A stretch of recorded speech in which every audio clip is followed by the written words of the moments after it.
మహాగణుడు మహోన్నతుడు తండ్రి కుమార పరిశుద్ధాత్మ త్రియేక దేవుని నామమునకు స్తుతిగణమేమ ప్రభావాలు కలుగునుగాక. ఈ సమయంలో పరిశుద్ధ గ్రంథంలో నుండి దేవుడు మనకి ఇచ్చినటువంటి ఆజ్ఞలను జ్ఞాపకం చేసుకుందాము. నిర్గమకాండం 20 అధ్యాయంలో దేవుడు ఇచ్చినటువంటి ఆజ్ఞలు మన ఎదురుగా ఉంచబడి ఉన్నాయి. మొదటిగా, నేను తప్ప వేరొక దేవుడు నీకు ఉండకూడదు అని. రెండవదిగా, పైన ఆకాశమందే కానీ క్రింద భూమి అందే కానీ భూమి క్రింద నీళ్ళయందే కానీ ఉండు దేని రూపమునైనను విగ్రహమునైనను నీవు చేసుకొనకూడదు అని. మూడవదిగా, నీ దేవుడైన యెహోవా నామమును వ్యర్థముగా ఉచ్చరింపకూడదు. నాలుగవదిగా, విశ్రాంతి దినమును పరిశుద్ధముగా ఆచరించుటకు జ్ఞాపకముంచుకొనుము. ఐదవదిగా, నీ దేవుడైన యెహోవా నీకు అనుగ్రహించు దేశములో నీవు దీర్ఘాయుష్మంతుడు అవ్వనట్లుగా నీ తండ్రిని నీ తల్లిని సన్మానించుము అని. ఆరవదిగా, నరహత్య చేయకూడదు అని. ఏడవదిగా, వ్యభిచరింపకూడదు అని. ఎనిమిదవదిగా, దొంగిలకూడదు అని. తొమ్మిదవదిగా, నీ పొరుగు వాని మీద అబద్ధ సాక్ష్యము పలకకూడదు అని. పదవదిగా, నీ పొరుగు వాని దగు దేనినైనను నీవు ఆశింపకూడదని దేవుడు మనకు ప్రధాన ఆజ్ఞలు 10 నిర్గమకాండంలో వ్రాయించి ఉంచి ఉన్నాడు. ఈ ఆజ్ఞలన్నీ కూడా మనం పాటించడానికి ఇవి భారమైనవి కాదు అని చెప్పి దేవుని లేఖనాలు సెలవిస్తున్నాయి.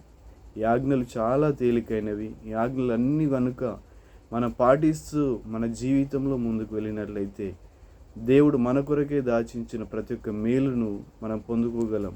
మరి ఈ ఆజ్ఞలు ఎటువంటివి అని ఒక మాట పరిశుద్ధ గ్రంథంలో నుండి చదువుదాము. మొదటి యోహాను గారు రాసిన పత్రిక 5వ అధ్యాయం 3వ వచనంలో, మనం ఆయన ఆజ్ఞలను గైకొనుటయే దేవుని ప్రేమించుట, ఆయన ఆజ్ఞలు భారమైనవి కావు.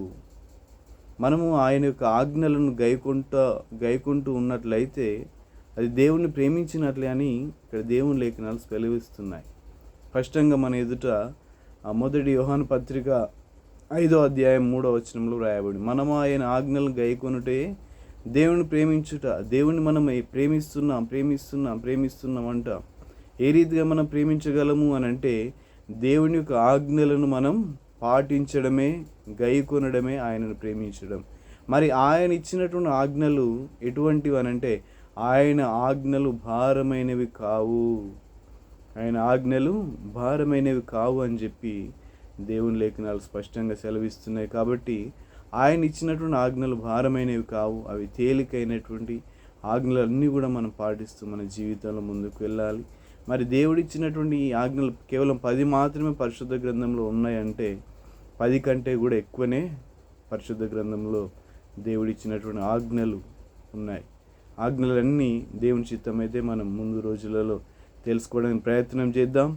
మా వీడియోను చూసిన ఈ సమాచారాన్ని తెలుసుకున్న ప్రతి ఒక్కరికి కూడా మా హృదయపూర్వక వందనాలు తెలియజేస్తున్నాను.